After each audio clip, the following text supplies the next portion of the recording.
Namo tassa bhagavato arahato samma sambuddhassa. Namo tassa bhagavato arahato samma sambuddhassa. Namo tassa bhagavato arahato samma sambuddhassa. So tonight's talk is on helpful contemplations of death. So why do we give this topic today? Sorry, I have just came back from a funeral, maybe like last week, and I saw that actually like people who are untrained in the mind, those people who are untrained in the mind, then when they meet with the death of their loved ones, whether it's their loved ones or when they meet death themselves, and there's a lot of grief, a lot of sadness, a lot of confusion. So let us see what, in the Buddha's teachings, how to, if the Buddha is so amazing, because death, by recollecting it, it can even become a meditation. And then also when we look into the Buddha's teachings, there are many cases. There are many cases where thinking about death actually helps the person. Maybe if it's a meditator, then they are able to have some peace of mind through this method of death meditation. And for too low. And then for lay people, it helps them to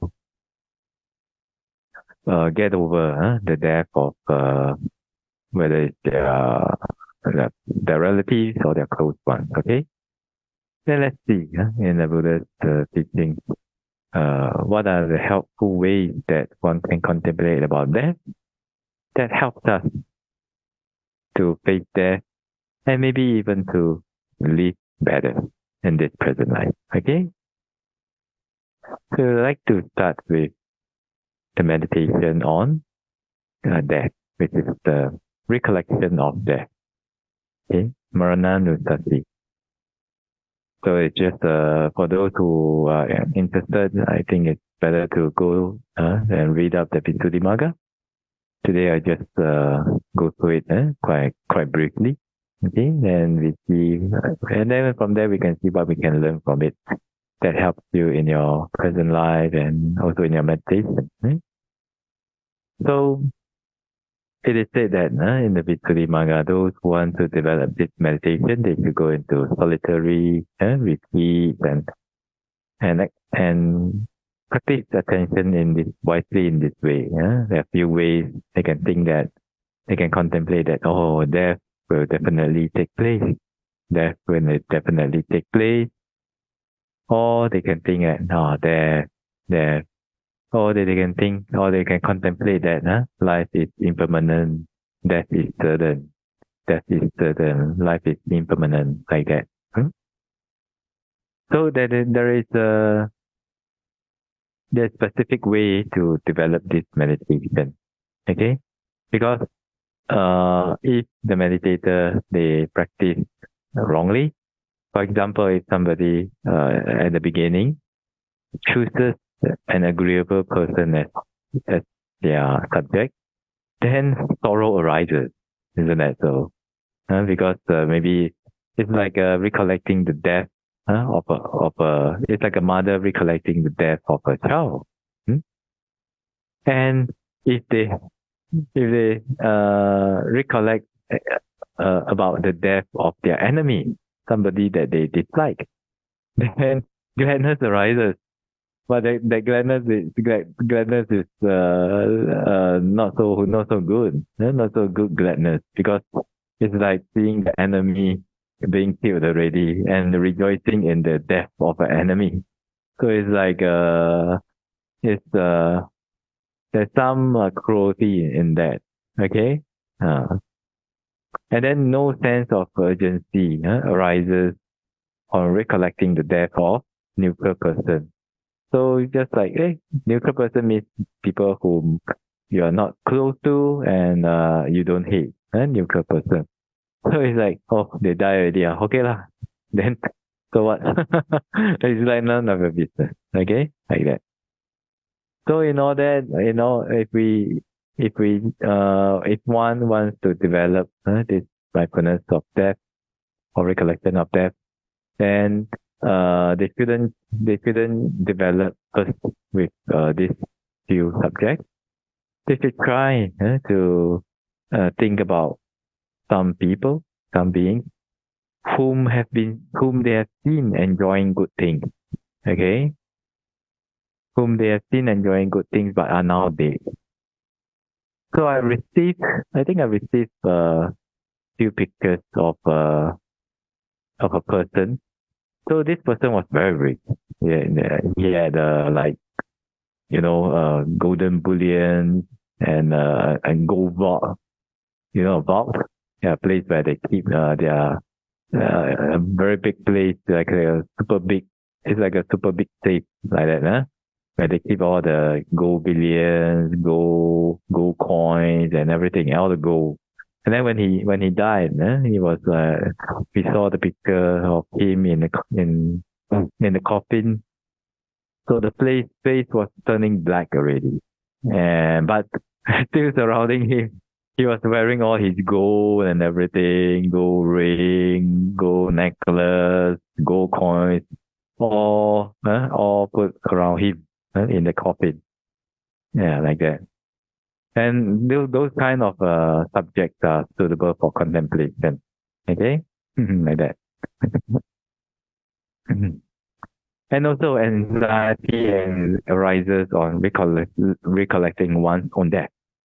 So if you recollect your own death, then anxiety may arise.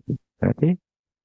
Like that. So for beginners, you should select somebody like if you have seen some pictures of people who are famous, and then after that they die, maybe you've seen their face when they are dead. This kind of people we can recollect. Okay. Then when they have when you have these people as your subject, then you can pay attention to them, and then you can contemplate that, oh, death will take place, or you can contemplate. So for those who can practice this until usually in theology speaking, usually the theology will teach people to practice the mindfulness of death, recollection of death, usually at the later stages of the samatha course. Okay, because when one has a very stable foundation of maybe like the anapana posthana, then when they recollect about death, when they practice this mindfulness of death meditation, then it's very easy for them to experience access concentration, and then they get the benefit. It's very easy for them to get the benefit of the meditation. Okay, like that.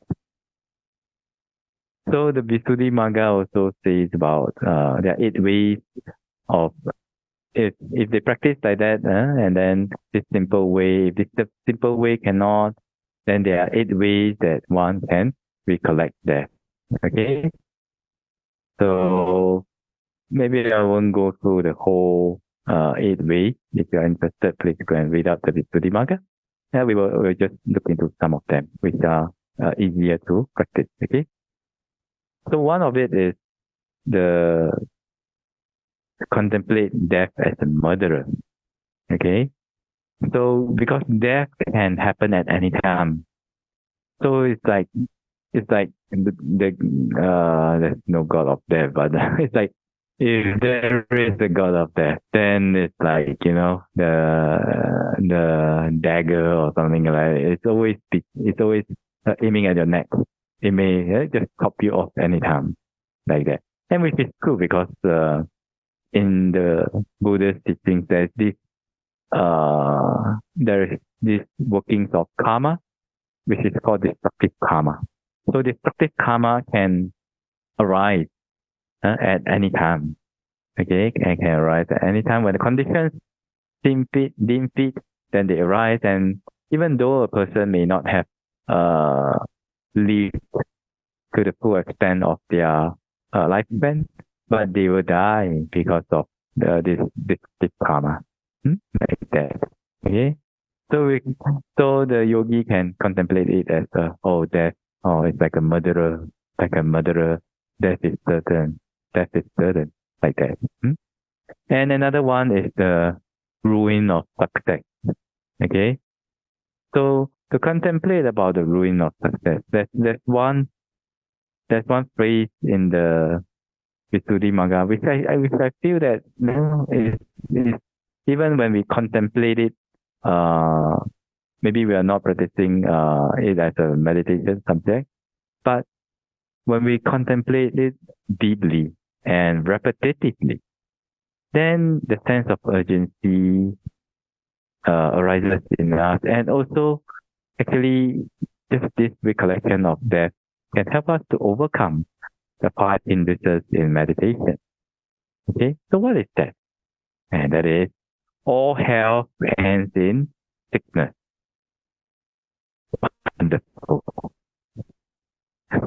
All health ends in sickness. So you can contemplate. You can see around us. So many of us, we enjoy good health like it's supposed to be like that, but actually not. Yeah, if you have been to maybe some other part of the world, but maybe even in your own country, people around you. When you're young, maybe you always see healthy people, so we get the illusion that everyone should be healthy. But the cemetery is not for old people. This was what I heard from one Bhante. So we go to this story a little bit.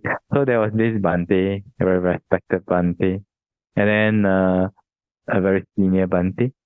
So we asked him, Bhante, last time, how you're living a good life. So why did you become a monk? So he was saying that, there was one day he was going around and I think he drove past the cemetery. Okay. And probably I think he had something to do in the cemetery. So he stopped there. And then after that he just looked around. So in the Chinese cemetery, so they have the pictures on the gravestones. So when he looked around, he saw that there were young people, there were old people, there were even kids that passed away. They have their grave there. Then he realized one thing.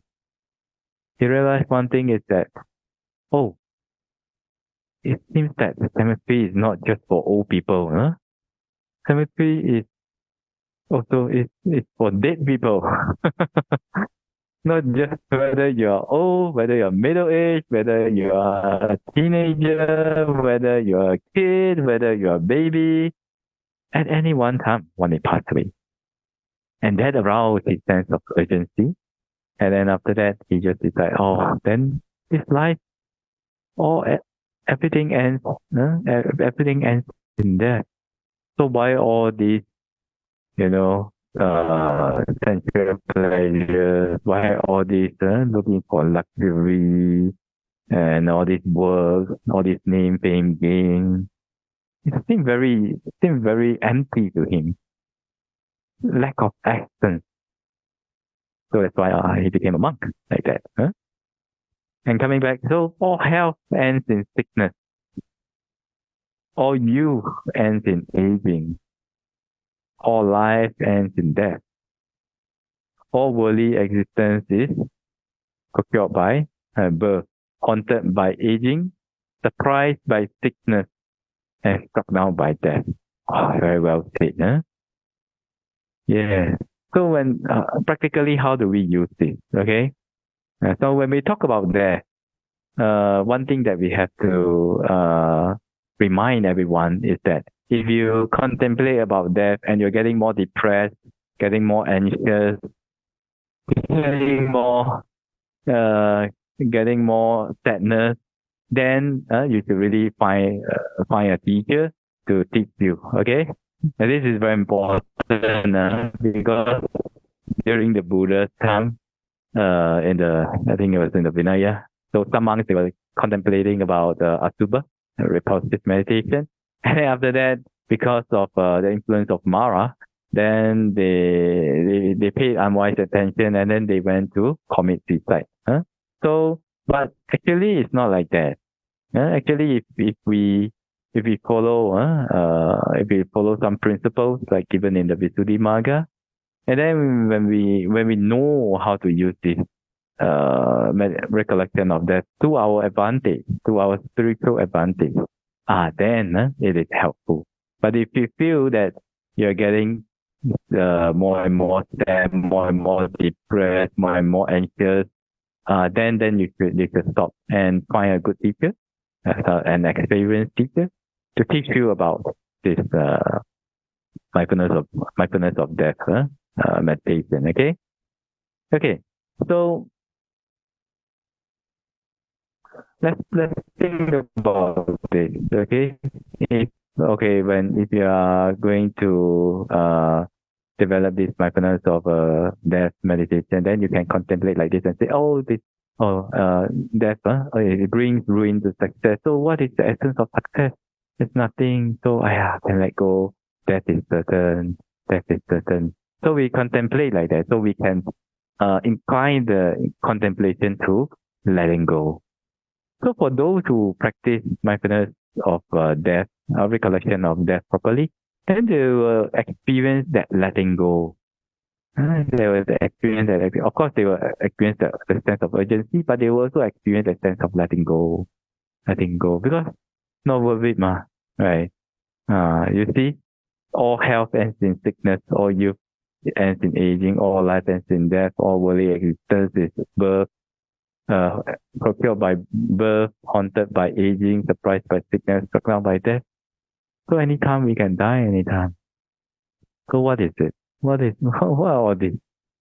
All this craving, all this anger about. Just let go like that. So this is how we can use, and even for the lay people, for those who are not intently want to develop this as a meditation subject, even the recollection of these realities of life can help us to do a lot of things. Okay, so going I think we go from here to applying in daily life. So for the people in daily life, some people may be superstitious. They may think that, I cannot think of death. I cannot think of death. Right? If you think of that, then many deaths will arise. So there was one incident. I was giving a series of guided contemplation about this recollection of death. And then after the course, I noticed that some people they don't join the course already. Then what happened was that during the course of talking about this recollection of death, then one of their relatives passed away. So probably it was superstitious, or they may feel uncomfortable. So then after that, they just stop coming. But actually not like that. If we know and be able to accept the reality of life, then it's actually very helpful to them. Yeah, like that, no? Okay, so for the lay people, how we can contemplate? and even for meditators. Okay, if you're not developing this, if you're just contemplating this and developing this as just a contemplation to help you to manage your five hindrances, to let go, all these are applicable. Okay, so how to contemplate is that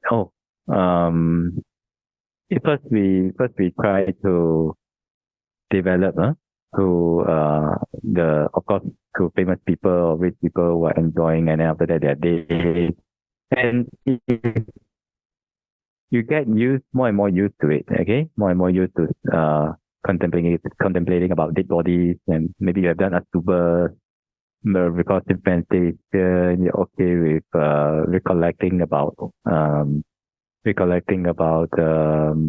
dead corpse and all that. Then after that, how do we develop from? How do we develop from there so that it's helpful?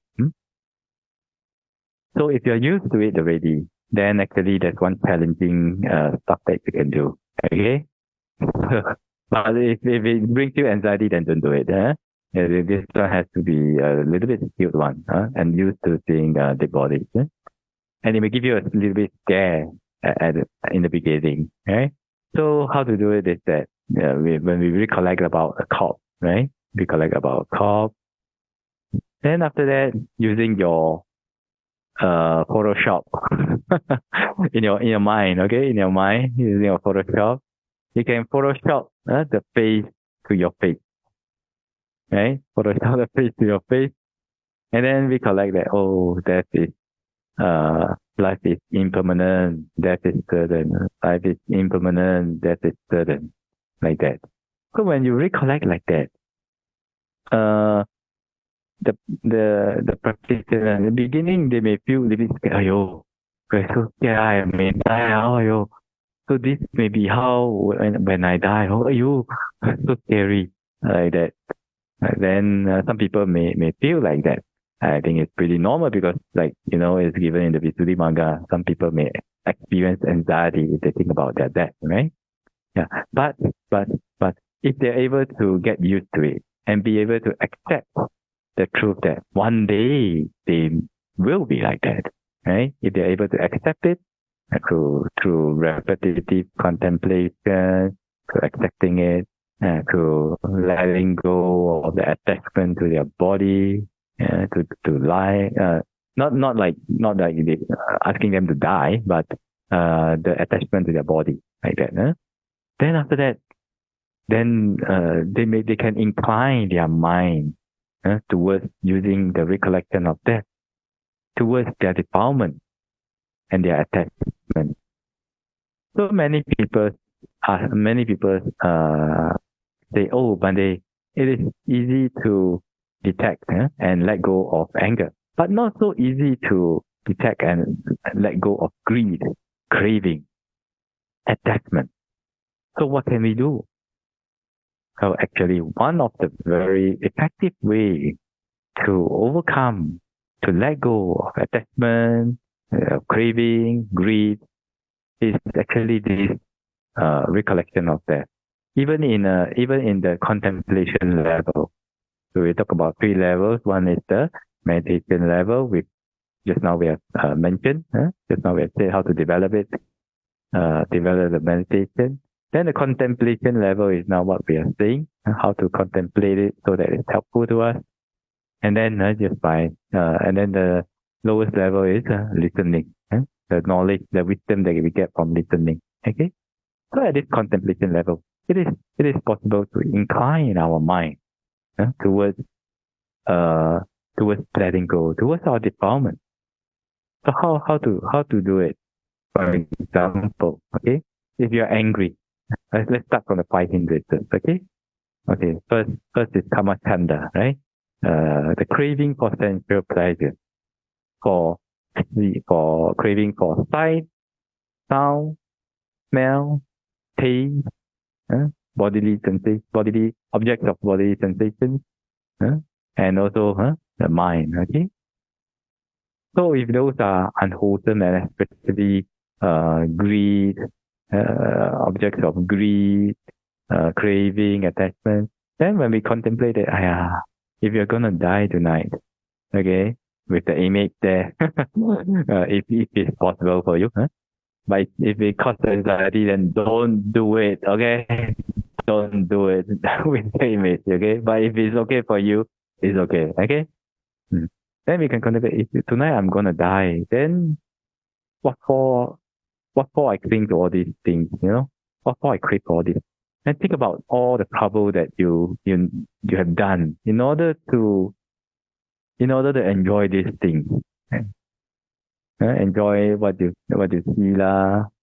Maybe need to go to, you want to see very beautiful place. If you never go there, you feel so sad, feel so lonely, feel so left out, feel so, I don't know, depressed.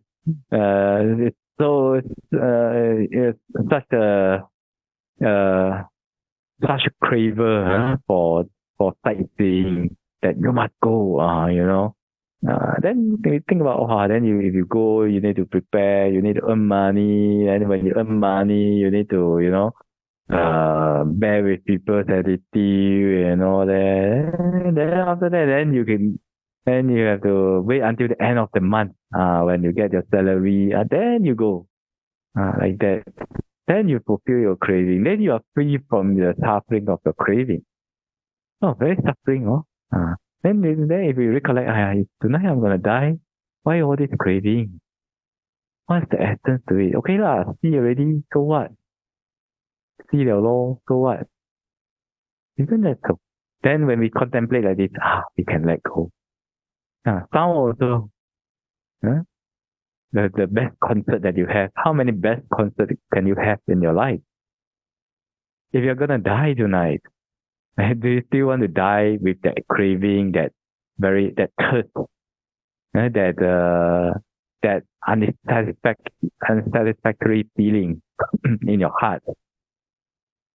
Craving for sound, craving for music, craving for the best concert.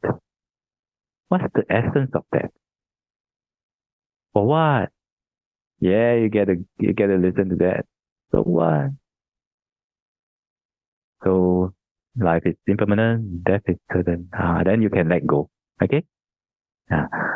The same goes for smell, taste, objects of contact, physical contact, and even the mind. When the think. How long do you want to think about those useless things? Now, if you're gonna die tonight, or if you're gonna die in the next moment, right? So not useful, no essence. You begin to realize the emptiness, the non-value of the sensual object. Then you start to let go of the craving. Okay? So kama chanda. Then anger. If you have anger, you have grudges towards people. So you can contemplate with the if possible, with the image of your death in the mind. Then you can think, if I'm gonna die tonight, why do I want to die with all this anger in me? Why do I want to die with all these grudges in me? Why do I still want to die with this hatred in me? So uncomfortable. For what? Then you can let go like that. So this is how powerful this contemplation of death is, right? And like, for example, you have people whom you have unpleasant experiences with, maybe some unpleasant, maybe some people that doesn't think like you, speak like you, doesn't have the same idea like you, and you may hold a grudge towards them, or you may find it very uncomfortable to work with them, interact with them. So if tonight you're gonna die, so for what? Let go lah. Right? So when you contemplate like that, you can let go. And then if towards the sloth and torpor. Okay? So sloth and torpor, restless, is lazy and sleep. Okay lah, then if we if we recollect that, life is impermanent, death is certain, life is impermanent, death is certain, then you think, hey, I want to sleep. After death, can sleep a long time. No lah, of course not. Of course not. If we know about Dharma, then we know that actually after death you're gonna be reborn in your next life already. Yeah. But if death is going to happen tonight, then why I want to waste this time sleeping and lazing around? Isn't that so? For what? I'm gonna do the most meaningful thing that I can do now, right? That can help me with my death, isn't it? So I like that. Huh? So with that, we can also let go of soft and topper. And restlessness. Okay, the fourth one is restlessness and remorse. So we talk about them one by one. Restlessness. Restlessness is basically thinking about wandering. Your mind is like a monkey mind, wandering around here and there. Later, think about Holland, think about Europe, think about Africa, etc. Just doesn't want to stop. Very restless. So if you contemplate, if you're meditating, or your mind is very messy and agitated, then if you think, if I'm gonna die tonight, why all this thinking? What's the use of all these things? Yes, there is the next project. Yes, there is the next outing. Yes, there is the next friend that you're gonna meet. But if you're gonna die tonight, so what? Life is impermanent, death is certain. Then when we contemplate like that, I have no meaning. Then we can let go of the wandering thoughts and the restlessness that has troubled people so much, not just meditators. Some meditators, they struggle with wandering thoughts. But also for the common people, the lay people. Sometimes some people, they get, maybe like if you're an entrepreneur, you're going to start your business. So a lot of time in the morning, then the whole day they keep thinking about their business. But the moment they wake up, their eyes is like, what can I do about my business? How to get more customers? All these things. And then the mind gets so active that sometimes at night they cannot sleep and they stress themselves so much that, they may stress themselves into the hospital. So, or maybe the acupuncture clinic. In order to, maybe they may need to take sleeping pills in order to get a good night's rest. Because their mind can't stop thinking. But if they contemplate about death, life is impermanent, death is certain, and if they have a life attitude, they develop this as a life attitude. They live each day as if it's their last day. Then actually a lot of things, you spend your time thinking of, but you cannot spend your last day just thinking about business, right? Okay, I still have to leave business. Maybe dedicate some hours to thinking about development, but some hours also have to be developed for maybe your spiritual welfare, Alright, then let's see. Can let go. Touch in your daily life also. Okay. So I remember I think Steve Jobs.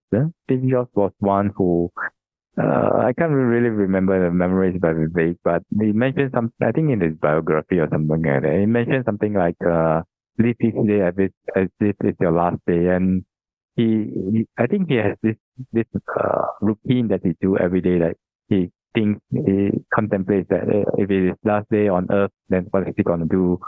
Like that.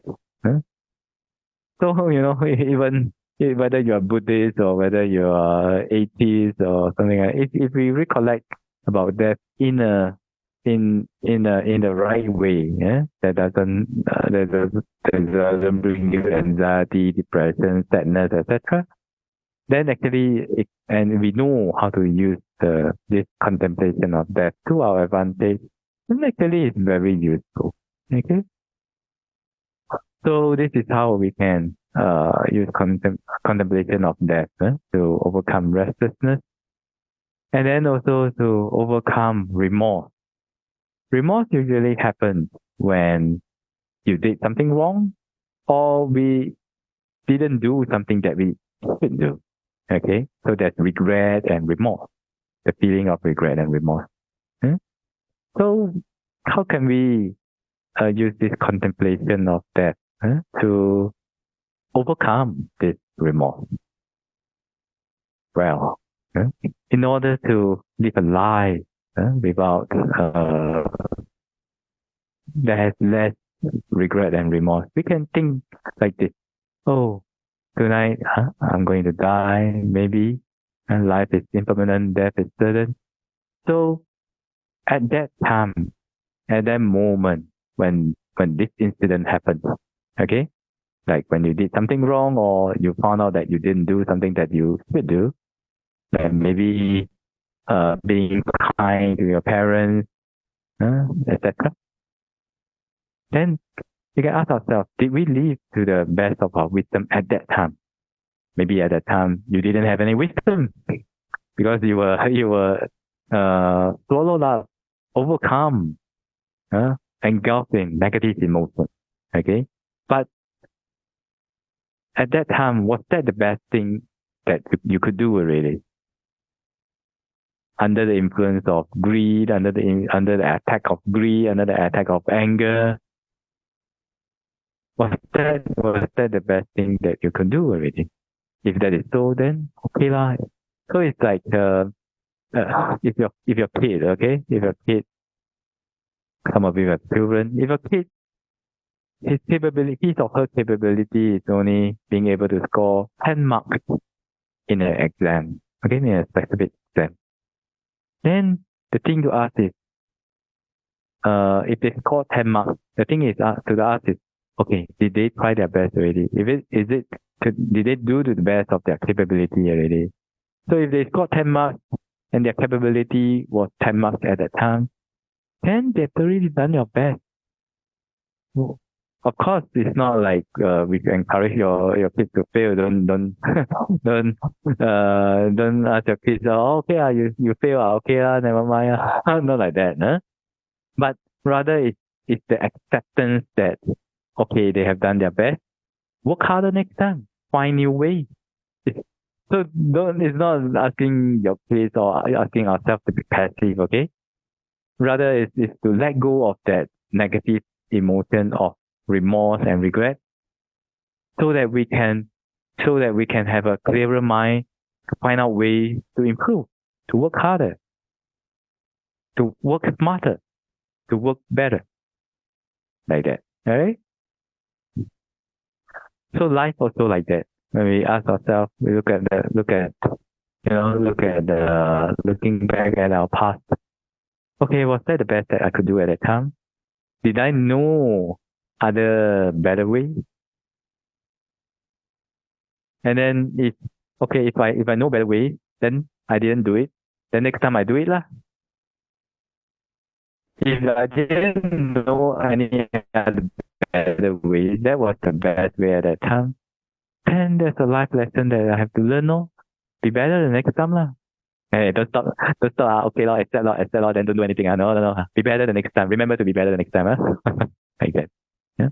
So when we can contemplate like that, and we contemplate that, oh, maybe tonight I'm gonna die. Life is impermanent. Life is impermanent. Death is certain. Maybe tonight I will die. Then, why all this regret and remorse?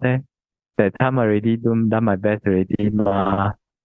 Then next time I do better lor. I try better lor. I restrain better lor. Like that.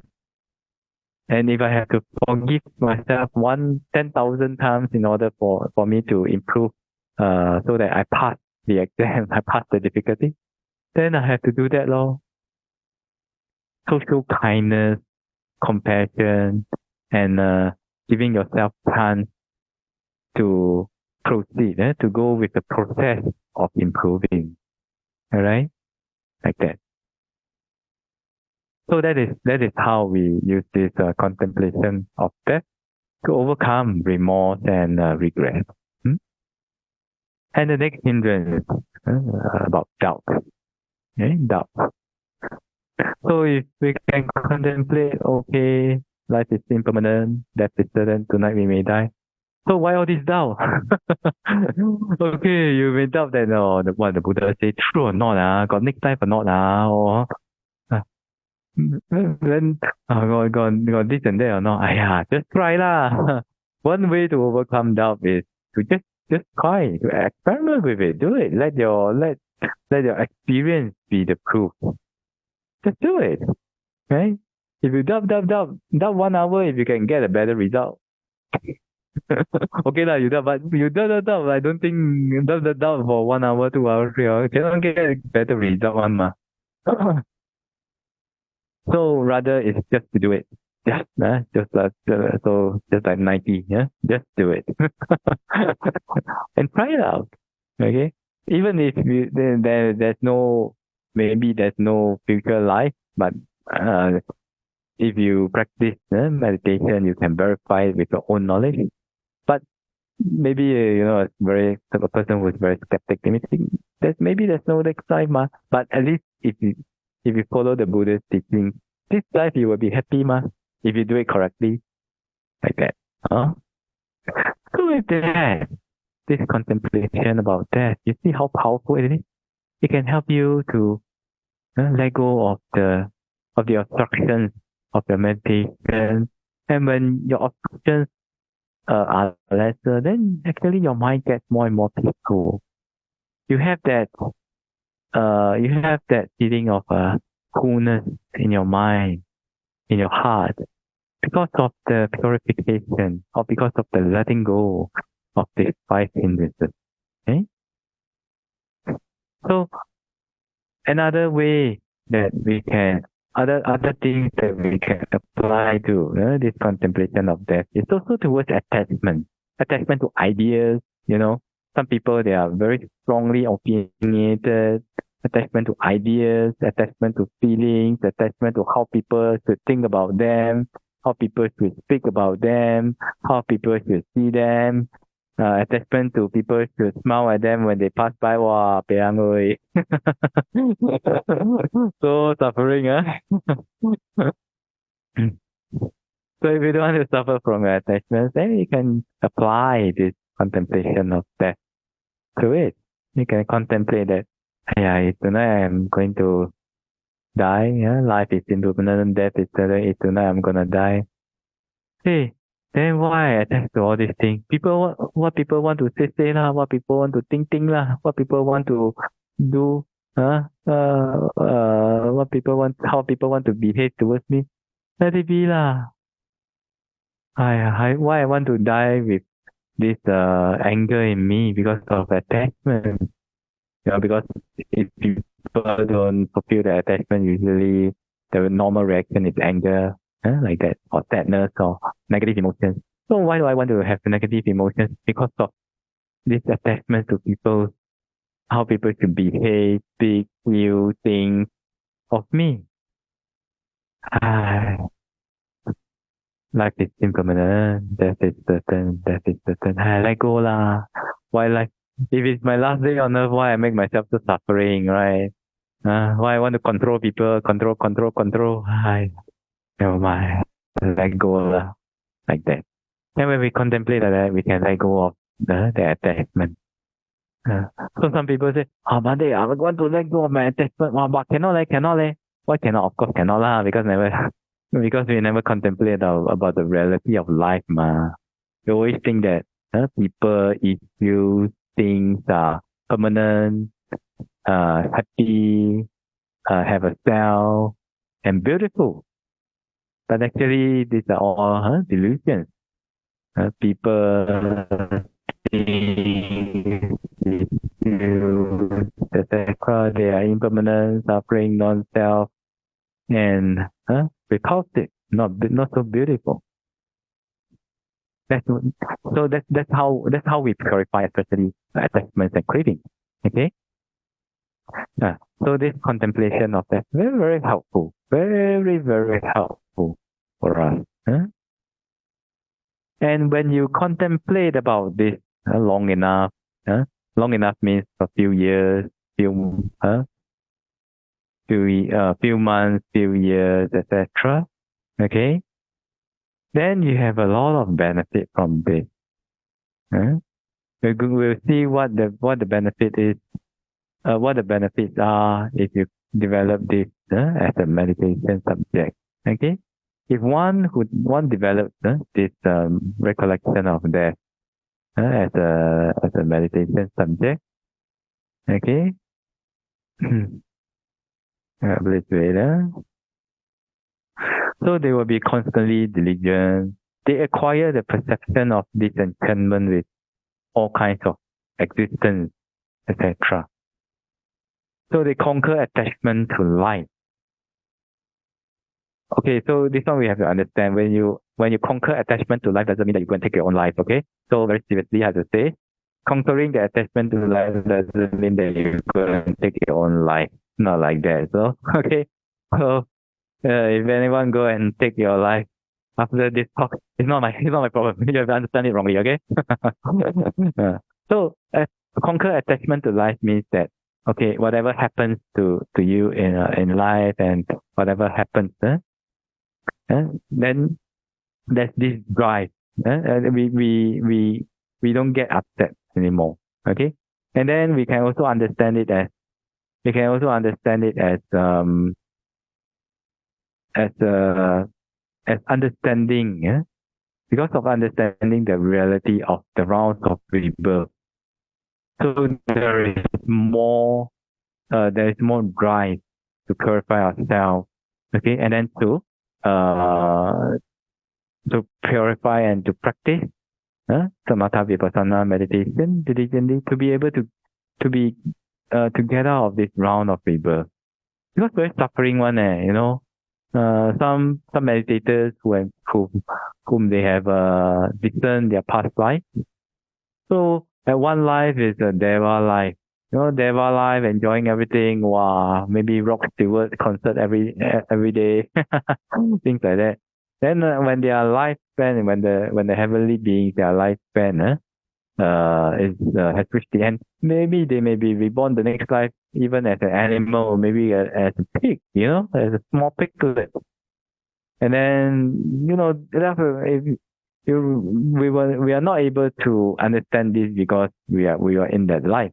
But if you are able to meditate and then you are able to discern your past life, then you can see that like that one, suddenly good, suddenly bad, then bad for a long time, and suddenly good again, good, then bad. Wow, no meaning one like that. So conquering attachment to life means that they are tired of this round of rebirth already, and they want to purify and practice samatha vipassana meditation diligently in order to be able to get out of this round of rebirth. Okay, like that. Not taking your life. Okay, not ending your life like that. And then one of the advantages of developing this contemplation of death is that they will condemn evil. They don't like evil. They don't like unwholesome stuff, because that's already why you want to do unwholesome stuff. Maybe next time go to bad destination, right? Like that. So they are also easily contented, and they are not greedy for requisites. Oh, why requisites? You got a lot of requisites. You got a lot of allowable requisites, 10,000, 20,000, 10 million. So what? If tonight you're gonna die, then what's the use? Better dana, everything else. Wow, so nice, so carefree before your death. Like that.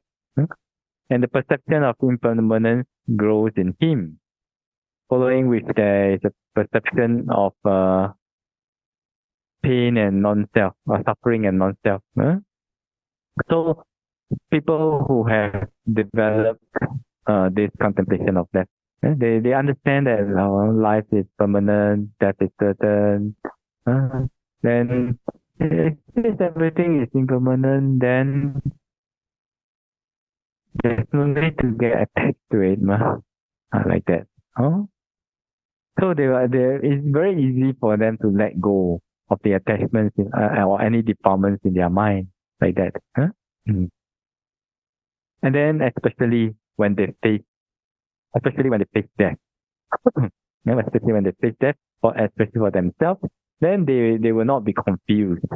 Okay, because they already expected it, we know we're gonna die already. Then it's a very normal thing for them already. In this samsara, very normal thing already. Just a transition into, okay, if they still have next life, it's just a transition into the next life, like that.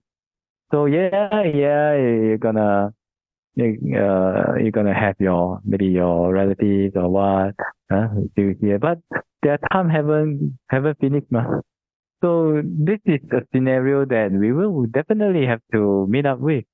So instead of like avoiding it or being afraid of it, just face it with the most positive mind, Isn't that so? Is it possible, to many people they face that with grief, with sadness, with fear and all that? Is it possible that we can ask ourselves, is it possible that we can face death with another kind of mind, with a positive mind, with a mind with no grief, with a mind that is full of love and blessings for the deceased?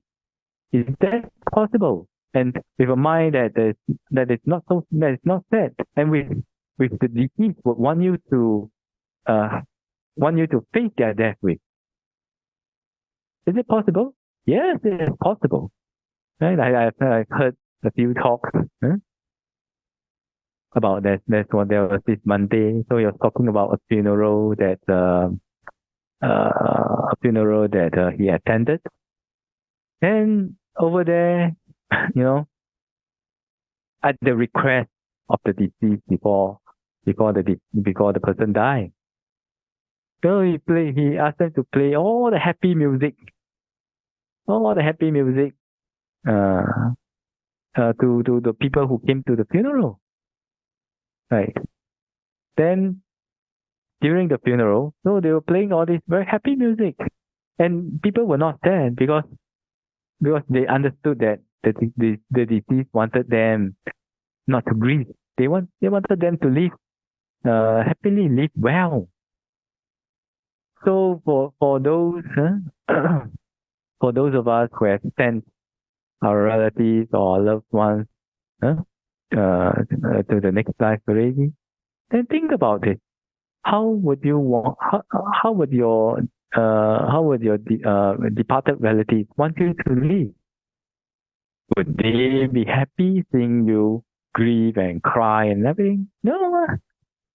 So live a happy life for your deceased.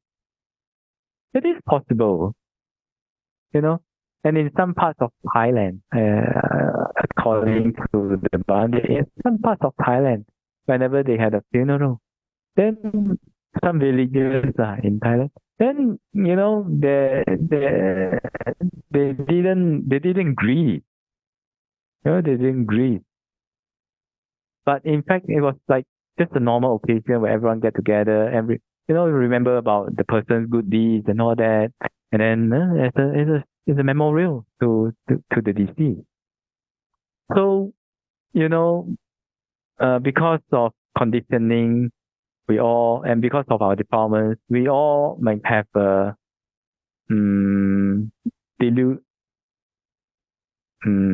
deluded view of death, or deluded response to death. But actually, I believe that it can be done better. We can have positive and wholesome reaction or to sending our loved ones. It can be positive, all right, and it has been done before. And when we do that, I think we fulfill our departed relatives' wishes.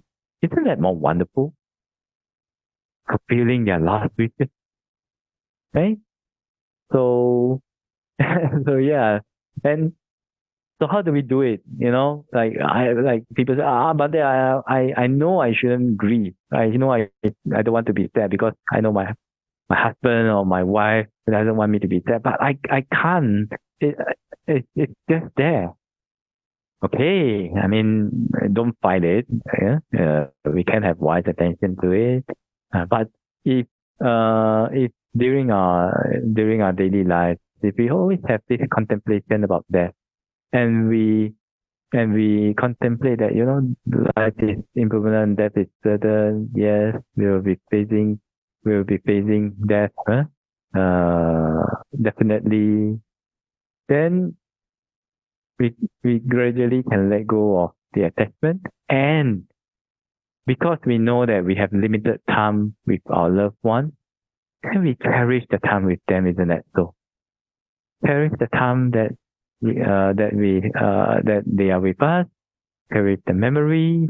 Create good time. Hopefully, wholesome time. Yeah, like that.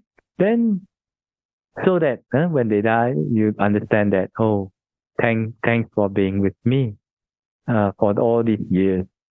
We had good time together. We skipped school together. Of course, that's not so good, but it was fun. And we ate good food together. We play billiard together. So thanks for the good time. See you next life. Like that. I think it can be positive like that. Okay? Yeah. So it is possible. So only when we continually practice this contemplation of this death, recollection of death, or if you practice the mindfulness of death meditation, then and we contemplate, and it gets more and more natural to you. Death is getting the idea of death is getting more and more natural to you. Understand everything is impermanent, suffering, non-self. Then because of this repeated contemplation, then we let go of the attachment to our loved one. Letting go of attachment to our loved one doesn't mean that you don't love your loved ones. Okay, basically it means that actually if we practice the Brahma Viharas, we understand that when we let go of attachment, actually we can love better. We can love without hurting them and without hurting ourselves. Okay? But that will be another long talk. But it's possible like that. Okay? A lot of the pain in relationships is because of attachment, right? So if you can love without attachment, isn't that wonderful, right? And one of the ways to do that is through this recollection of death or through this contemplation of death. Like that. And so when we can see from all this from all these advantages, these benefits of the recollection of the mindfulness of death meditation, it's also applicable to when you just do it as a contemplation. And other benefits are that when you face your own death, you can be calm. You know what is the best thing to do, and this has been experimented and truly experienced. Okay, we have monks who have been through near death experiences, and they have said that because of this recollection of death meditation or the contemplation of death, it really helps them to, accept it and do the best thing at that time. But some of them, they live to tell it, okay? So near-death experience, like that. So it's actually a very useful contemplation.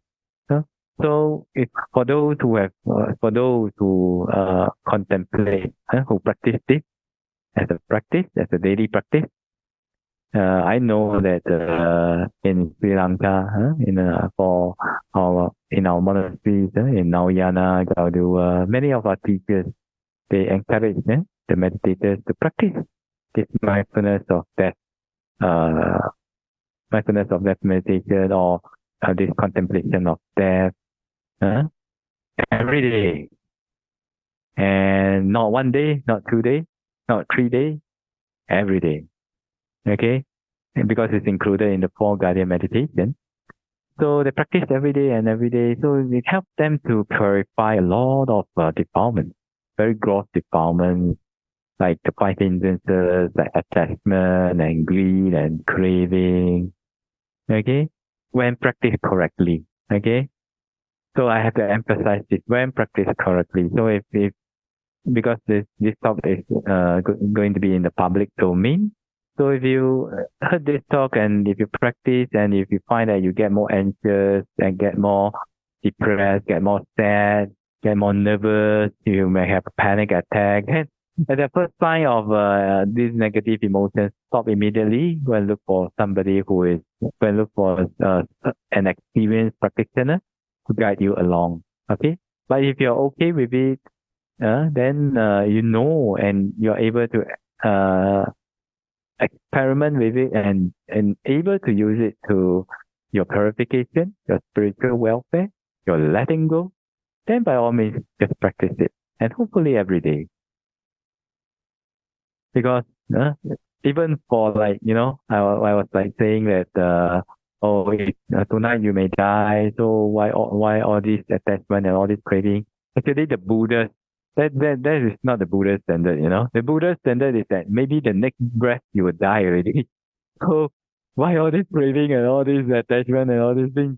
Like that. Remain mindful. Like that. Huh? So that is Buddha standard. So I, pantan a little bit. But if you can practice under the Buddha standard, it's good lah. But if you cannot, then, at least like think, if tonight I'm going to die already, then why do I want all these things? Huh? And then another way, do we have enough time? Okay. Another way that we can apply this contemplation of death is that there's a saying, when you know how to die, you know how to live. Okay? When you know how you want to die, you know how to live. It's like reverse engineering, So think about this.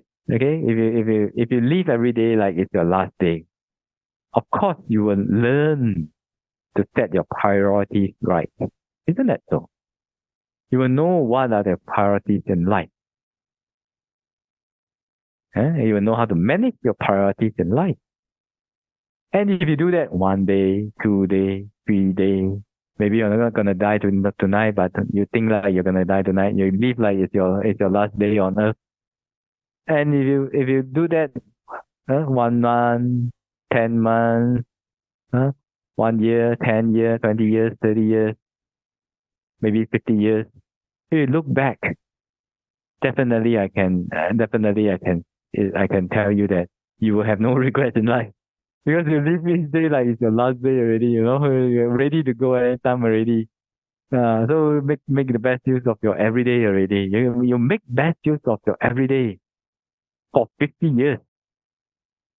What a life that is, isn't it so? Right? So definitely when you look back, you know that you have given you have lived to the best of your wisdom every day, tried your best, and then you have tried to realign your priorities. Though you know what are your priorities already. If you're gonna die tonight, you let go of the lesser priorities. So so your life is super efficient, isn't it? Super efficient and super meaningful for you.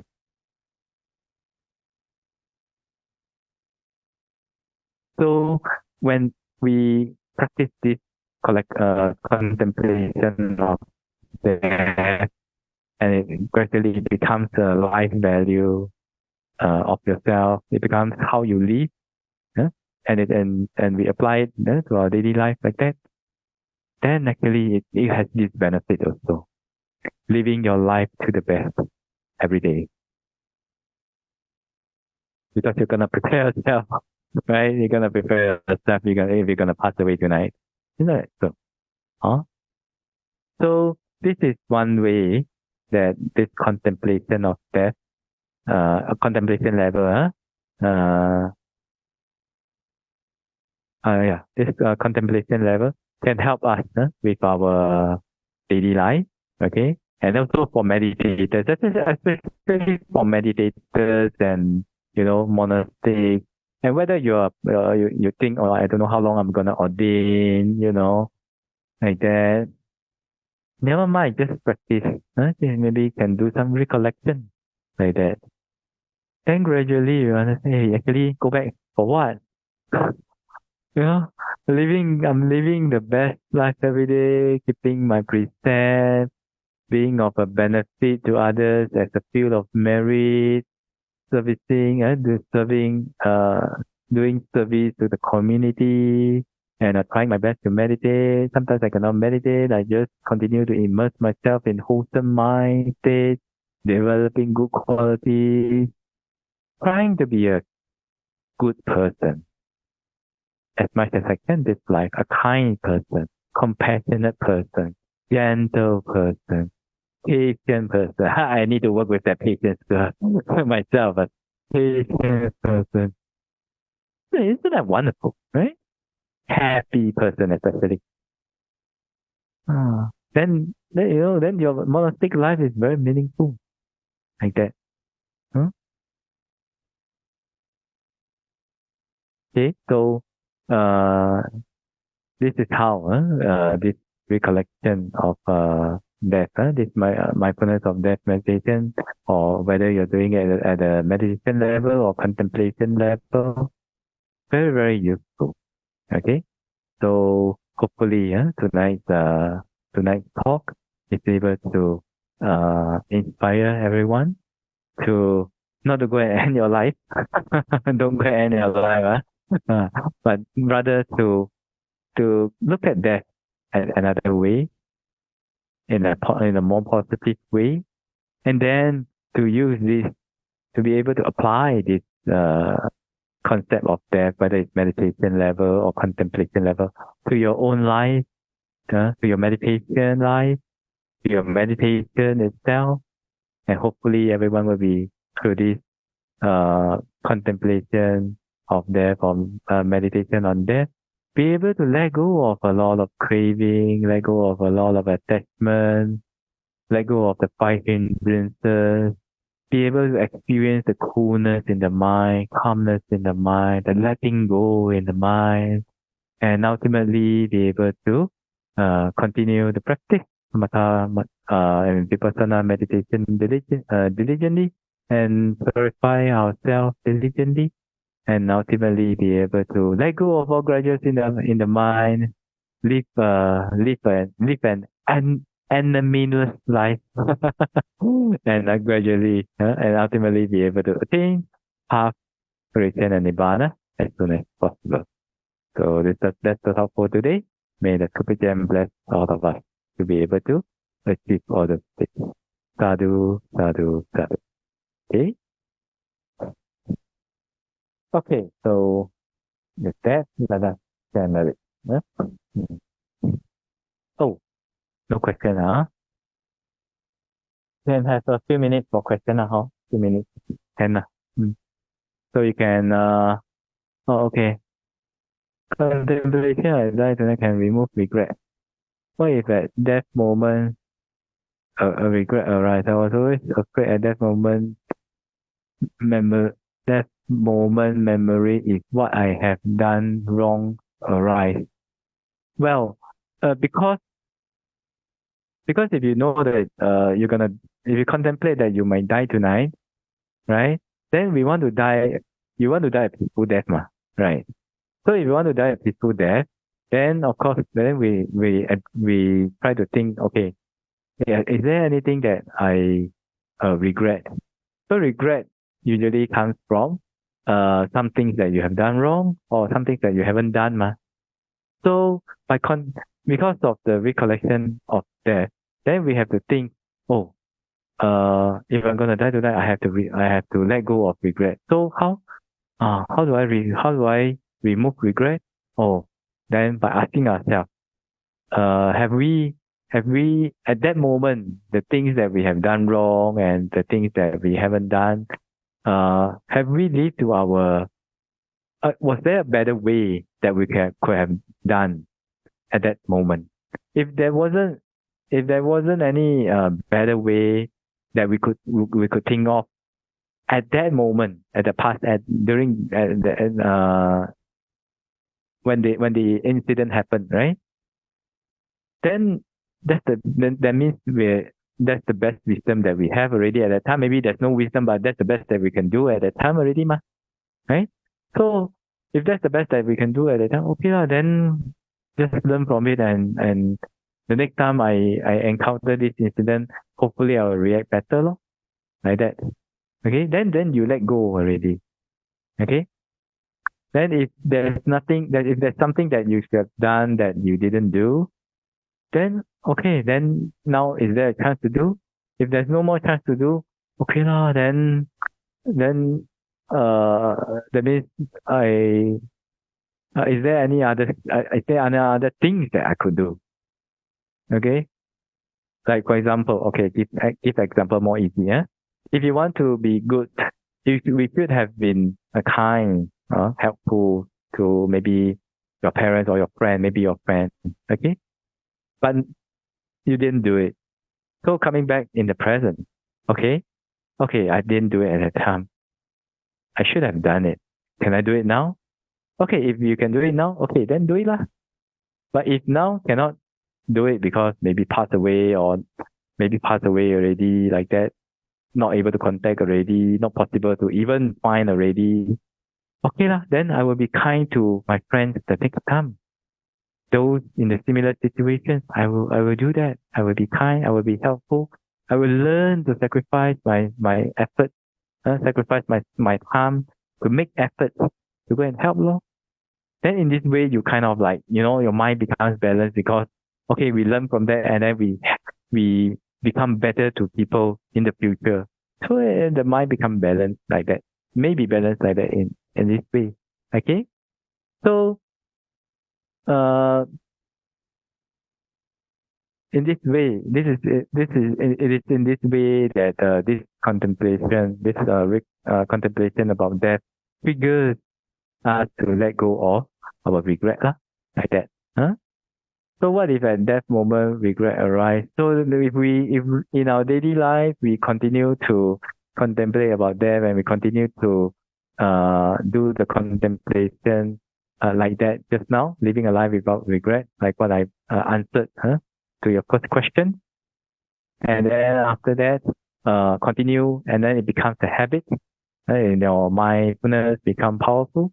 Then when at the last death moment, if regret arises, then you're able to let go more easily, like that.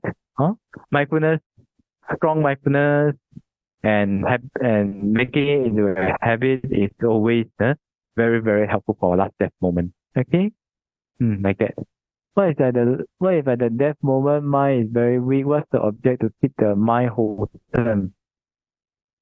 I heard death moment breath is very weak. How to practice mindfulness of breathing? Okay, this one it depends because every person's death moment is unique to that person. Okay, then some people may be able to practice mindfulness of breathing meditation. Some people may not be. Okay, so if that death moment mind is very weak, what's the object to keep the mind whole? If very weak, then the mind may or may not be able to keep the mental object. Okay, so what can we do? This leads us to understanding about karma. Okay, so before death, there's 4 priorities of karma. First is the heavy karma. Second is before death karma. Third is habitual karma. Fourth is previously done karma. Okay, so this is just a general rule. May not work for every case, but it's generally like that. Okay, so before death, if we have wholesome heavy karma, which is if you are able to practice, if you have the good karma and able to practice meditation and able to enter jhana until your last death moment, then you may be able to be born in Brahma world. Definitely. Okay. So this is heavy wholesome karma. And then for heavy unwholesome karma, then there is the five heinous sins: killing father, killing mother, killing an arahant, letting the Buddha shed blood, and then causing schism in a harmonious sangha. Okay, so if a person commits any of these 5 heavy unwholesome karma, definitely next life they'll be reborn in hell. Okay. Then the next one. So if a person at the last death moment there's no heavy karma, then it depend on before death karma and habitual karma, right? So before death karma is the karma that they did before they die. So this karma can be changed. So example, let me quote a story. There's one, I think this is from Sri Lanka. There was one Bhante. So the Bhante's father was approaching death, right? And the father saw like fire and very terrible images, and he was telling his son, "Oh, Bhante, I saw this. I saw this." Very scared. So after that, the Bhante heard this, and then he asked them to arrange a lot of flowers in a very short time. Arrange a lot of flowers, lights, incense, water, 8 requisites, etc. And then to gather and ask his supporters to gather at the pagoda. So he asked his helpers to carry his father to the pagoda, and then told his father, "Oh, father, these are done in your name. This puja of flowers, lights, water, etc. These are done in your name. Rejoice in them. Be happy about them." So they start to do all the puja, chanting, and everything. Then after that, the father said, Bhante, now I see the Tusita, or I think it's Tusita or Tawatinsa, Devas, they are coming to pick me up. Thank you very much. And like that, then he passed away. Okay, so this is an example of before death karma. Then if there's no before death karma, then there's a habitual karma. Habitual karma means the karma that we generate from our habits, whether it's through bodily action, through speech, or through mind, right? So we can ask ourselves, are you habitually in wholesome mind or habitually in unwholesome mind? If you are habitually in unwholesome mind, then if there's no wholesome heavy karma, then there's no near-death karma, then there may be a possibility that this habitual unwholesome karma may be a supporting cause for us to be reborn in woeful state. But if we have wholesome habits, okay, if we always have wholesome habits that generate a lot of habitual wholesome karma, then this habitual wholesome karma can be our saving line. It can be the karma that helps, that is the cause for our rebirth in a good state in our next life. Okay. Then there is previously done karma. Previously done karma is just like it's just like the jackpot machine. Okay. Whatever wholesome karma and unwholesome karma that hasn't ripened in your past life, so it may be the cause of your life in your next life, right? So think about it. Okay, if we are unfortunately unconscious at our last death moment, right? So we cannot practice meditation, so we may not be able to enter jhana, right? If you're unconscious, so heavy karma, no, don't have already. Then if you are unconscious, near-death karma also cannot do already, because even if they do for you, if you don't know, then you cannot rejoice, also cannot, right? So the third one, habitual karma. Okay? Habitual karma is what we can do, isn't it? Because previously done karma, we cannot control whether it's wholesome karma ripen or unwholesome karma ripen. So what we can do now is habitual karma. So that means our habits can save you. Okay, that's why develop good qualities. Make it part of your habit. Make it into a habit, your mental habits, your verbal habits, your bodily action habits. Make it wholesome. Develop qualities such that they become part of the character. And then in this way, we at least we can, if heavy karma and near death karma, if it fails us, then at least we have habitual karma as our lifeline, right? So our habits are very important. So if you're habitually critical of people, habitually judging people, habitually remembering people for their for their bad deeds or for things that they have failed you, that failed your expectations or things like that, then be careful. Habits can be very subtle. It involves even the mind and our response to unpleasant experiences, people, issues, things, etc. All right? So no use, you see, right? You bear a grudge against people, get angry with people, habitually, and then after that you suffer this life, and then if before death we get reborn because of that. Wow, right? Like that, huh? So what? Okay, then let me see. Okay, I try lah.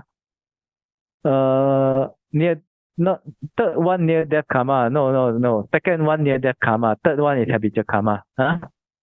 What can we do now so at death moments someone can help us? Okay, one thing that the Burmese people do is that they keep a record of the good things that they did in this life. Okay, or the dhanas that they have done, or the meditation retreats that they have went to, or the days that they have kept recess, etc. Okay, all the good deeds of dana, sila, bhavana, service, viyavacha, etc. Showing respect. Then after that, they compile it into book, right? Then before death, they will ask their relatives to recite to them. Okay, so this is one before death karma that we can do. Recollect the good things that they have done. Okay. Then another thing is that you can talk to your relatives, your family, okay, so that ask them, and then of course associate with the wife, associate with the sangha, associate with wise people, and then so that before your death moment, long before your death, you tell your family members and to help you to arrange monks, or whether it's monks or to arrange for monks or sangha to go to you before your deathbed, and then asking them to arrange all the requisites and all that, and then you offer to the sangha. Okay, this is so arranging things before your death is what you can do lah.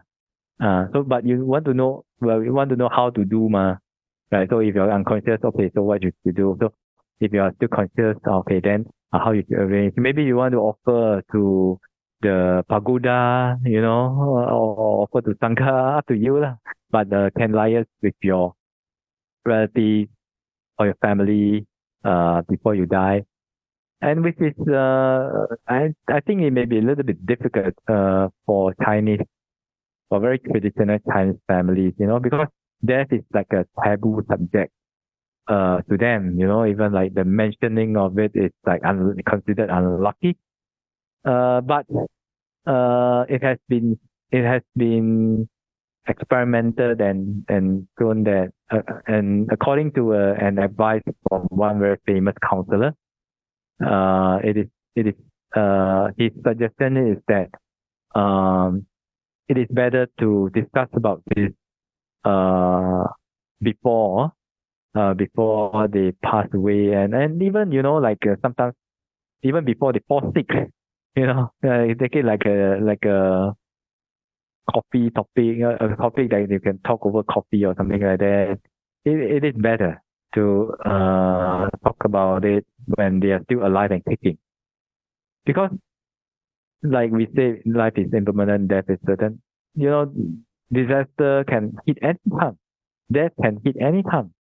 So if they didn't leave words about how they want it to be done, what they should do, or before death, what they should do after death, what they want, how they want their funeral to be, do they want a very happy music or things like that, then it is very it actually adds to the difficulty of the people living who are arranging the funeral. So if it is possible, it is better to talk about it and arrange it before, when they are alive and kicking. Okay, like that. Oh? OK，请问尊者，死随念是属于40种业处之一吗？啊，对，是40种业处之一，它可以去到这个进行定。OK，so somebody asked if the recollection of if the mindfulness of death meditation is it part of the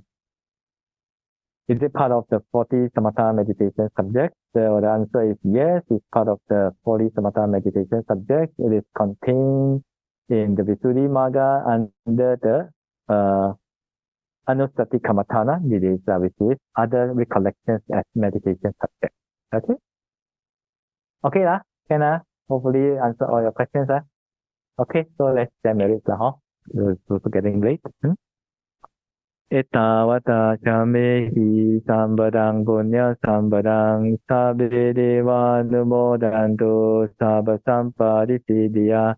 Etavata chamehi sambadang punya sambadang sabbe bhuta numodantu sabba sampadisiddhya. Etavata chamehi sambadang punya sambadang sabbe satta numodantu sabba sampadisiddhya.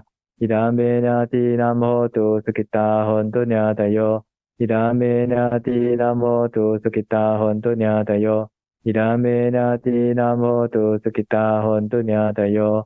Imina punya kamena mame bala samagamo. Katang samagamo hotu yavanimbana patiya. Idame punya asavakya vahang hotu. Idame punya nibbana sapaccayo hotu. Mama punya baga sabba sattanam bhajemi. Te sabbe me samang punya bagang labantu. Sadhu, sadhu, sadhu.